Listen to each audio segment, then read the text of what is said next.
Bonjour Marc Fromager. Bonjour. Vous travaillez au sein de l'association SOS Chrétiens d'Orient. Pouvez-vous préciser vos missions pour nos téléspectateurs? Alors, ça fait 6 mois que j'ai rejoint SOS Chrétiens d'Orient et je dirige l'information. L'information étant conçue comme étant tout ce qui se passe sur le terrain. Donc, ce n'est pas de la communication interne, ce n'est pas de la présentation des projets ou de la mission de SOS Chrétiens d'Orient.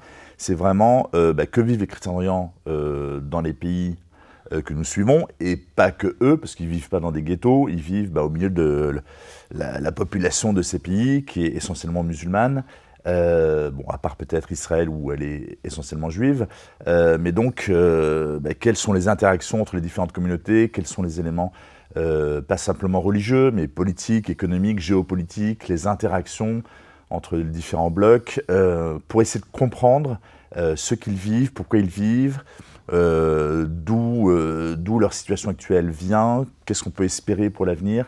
Donc c'est une approche plus un peu géopolitique, informationnelle. L'avantage, c'est que ça donne, en plus de l'information sur nos projets, sur ce que nous faisons pour nos donateurs, c'est une valeur ajoutée, on espère, en termes de compréhension de ce qui se passe. Et on a l'impression que ça intéresse les gens. C'est ce que je faisais déjà autrefois à l'aide à l'Église en détresse, que j'ai dirigé pendant une quinzaine d'années. Ça fait 30 ans que je travaille un peu pour l'Église, pour des missions humanitaires que l'Église développe sur le terrain, un peu partout dans le monde. Et le fait de pouvoir, en plus de notre action, développer un peu une compréhension de ce qui se passe sur le terrain. Et j'avoue que l'Église nous aide pour ça, parce que, en fait, que ce soit au Proche-Orient ou ailleurs dans le monde, l'Église, elle est partout, elle est dans les villages les plus reculés, elle n'est pas simplement dans les capitales. Et ça donne des clés de compréhension, en général, qui sont assez fines. Les églises d'ailleurs, puisque SOS Chrétiens d'Orient ne s'arrête pas à l'aide aux seuls catholiques. Oui, alors il faut savoir qu'au Proche-Orient, vous avez des catholiques latins, mais vous avez aussi beaucoup de catholiques orientaux, c'est-à-dire des rites orientaux, mais qui sont catholiques. Quelques exemples, vous avez les maronites au Liban, les chaldéens, essentiellement en Irak, vous avez des des syriaques, des syro-catholiques, et vous en avez sur en fait un certain nombre de pays, y compris jusqu'en Inde. En Inde, vous avez, alors les chrétiens, c'est 2,6%, si on prend les catholiques, c'est 1,7%, donc c'est vraiment une minorité. Mais à l'intérieur de cette minorité, vous avez des latins, donc comme nous, mais aussi des catholiques syro-malabars, ça n'a rien à voir avec le chewing-gum, et des syro-malankars, donc ce sont des rites orientaux, parce qu'en fait, l'Église est née en Orient et elle s'est développée dans tous ces pays-là. Donc nous, on aide les latins plus les catholiques orientaux, mais également les orthodoxes. Donc en fait, c'est tous les chrétiens. Voilà. Alors, si nous vous recevons aujourd'hui, c'est pour avoir quelques éclairages sur l'évolution de la situation ces derniers jours au Proche-Orient et sur les retombées éventuelles pour les populations chrétiennes.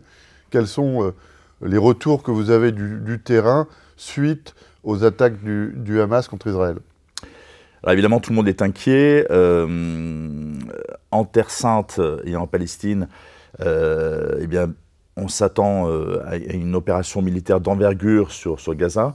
Alors à Gaza, il n'y a plus beaucoup de chrétiens. Il y a quand même une paroisse, il y a un curé, vous avez quelques chrétiens.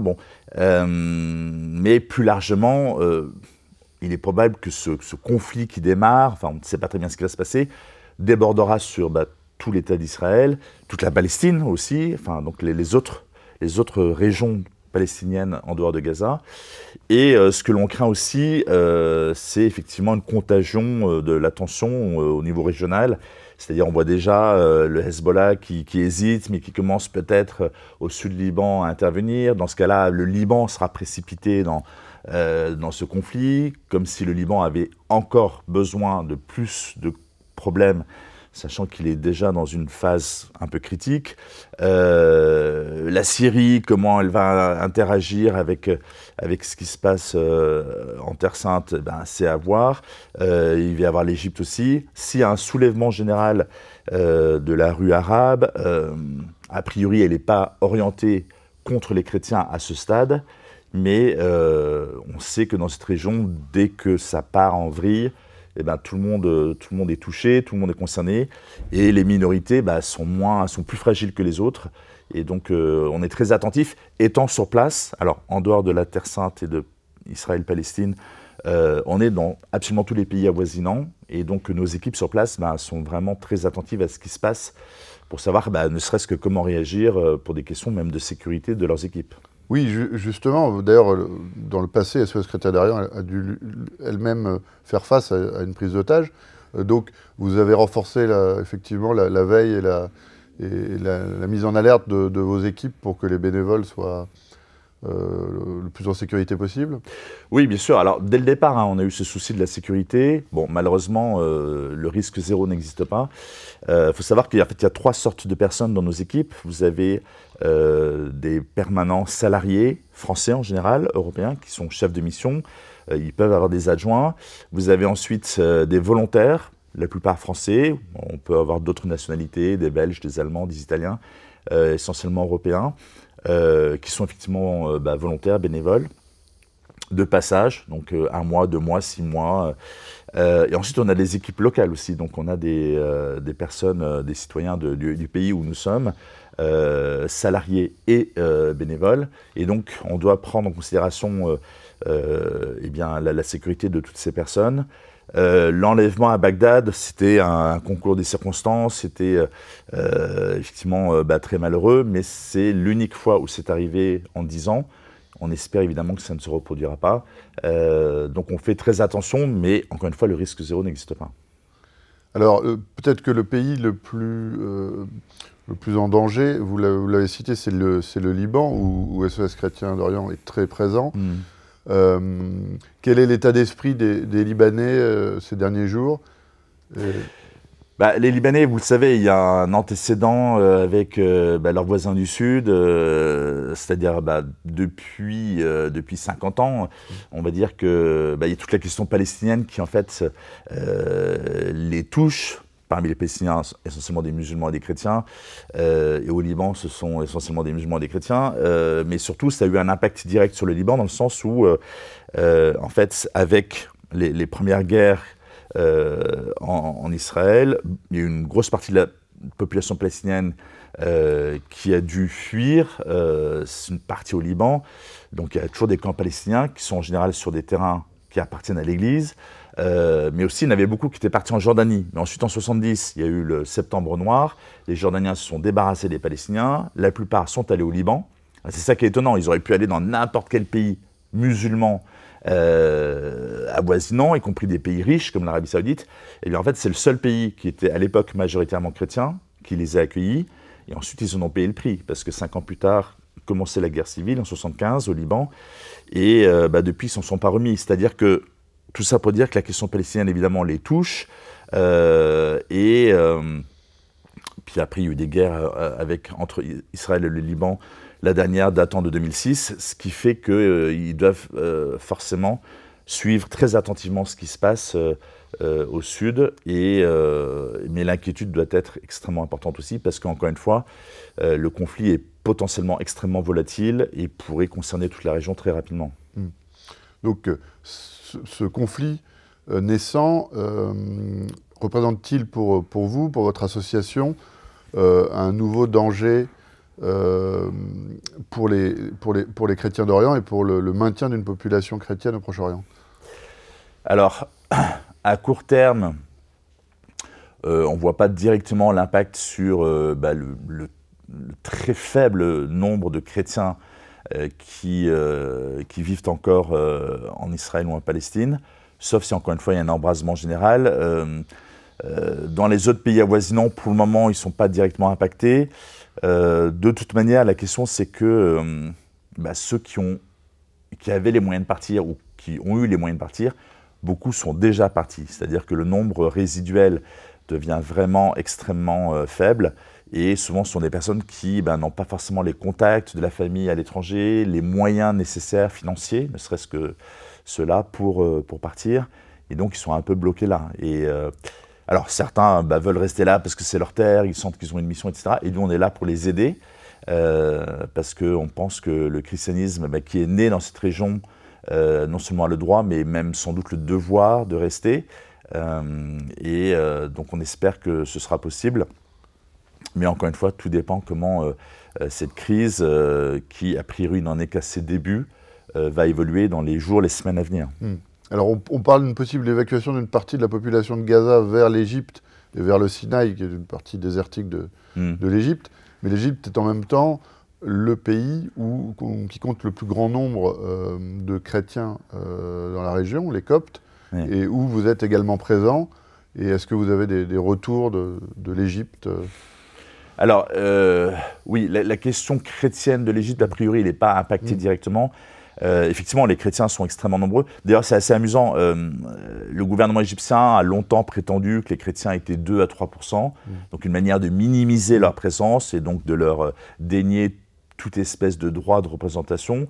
Les Coptes orthodoxes, donc ce sont eux essentiellement les chrétiens en Égypte, ils ont des registres, hein, comme toutes les églises dans le monde, des baptêmes, les registres paroissiaux, donc ils savent assez précisément combien ils sont.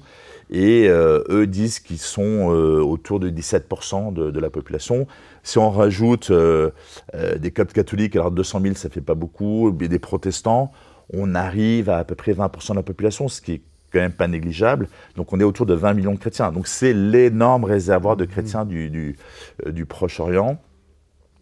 La question gazaoui, le problème c'est qu'effectivement, juste les évacuer dans le Sinaï, vous l'avez dit, c'est une zone désertique, ils ne vont pas vivre là. Enfin, il faut de l'eau, il faut de la nourriture, etc. Donc ça ne peut être qu'une solution temporaire, ou alors il faudra que les Égyptiens les incorporent, mais où? Parce qu'en fait l'Égypte c'est un énorme désert avec simplement la vallée du Nil qui est un peu fertile, mais c'est déjà absolument surpeuplé.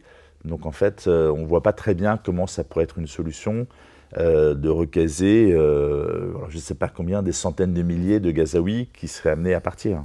Et dernière question, la France a longtemps joué un rôle moral et politique important en Terre Sainte. Depuis quelques années, on a plus de peine à voir la spécificité du message français. Aujourd'hui, le président de la République convoque l'ensemble des présidents des partis représentés à l'Assemblée nationale pour parler de cette question. Est-ce que vous espérez que la France puisse reprendre la voie singulière qu'elle a longtemps eue au Proche-Orient? Bien sûr, ce serait tout à fait à son honneur et son rôle historique. On a longtemps eu effectivement une espèce de positionnement un peu unique, très respectueuse envers chaque parti, ce qui nous différencie effectivement notamment des États-Unis. Malheureusement, depuis le dernier grand coup d'éclat, c'était sans doute la déclaration de Dominique de Villepin à l'ONU, où on s'est distingué de la volonté américaine d'intervenir en Irak en 2003, donc ça commence à remonter. Et sans doute qu'on a dû en payer le prix, ou alors que nos hommes politiques depuis ont moins de courage, je ne sais pas. Mais en tout cas, on s'est a priori totalement plié, couché devant la position américaine. Donc on n'a plus aucune espèce de positionnement différent, et on n'est plus vraiment respecté. Que ce soit sur le dossier syrien par exemple, où on a quand même on est intervenu, mais c'est peut-être pas le sujet aujourd'hui, mais de manière, là encore une fois, pas forcément efficace sur le long terme, mais pas franchement respectueuse des populations locales, ou ailleurs. En fait, la France, qui disposait d'une aura assez importante dans la région, ne l'a plus. Et alors il faudra sans doute du temps pour la reconquérir. Espérons qu'il sortira quelque chose de cette réunion. Mais encore une fois, il faudra sans doute du temps avant que notre parole, simplement, notre engagement, notre positionnement par rapport à ce qui se passe dans cette région soit à nouveau pris en compte et respecté. Marc Fromager, merci beaucoup pour ces éclairages, et tous nos voeux de réussite aux volontaires, aux bénévoles et aux salariés de l'association SOS Chrétiens d'Orient que vous représentiez aujourd'hui pour les téléspectateurs d'Omerta. Merci à vous.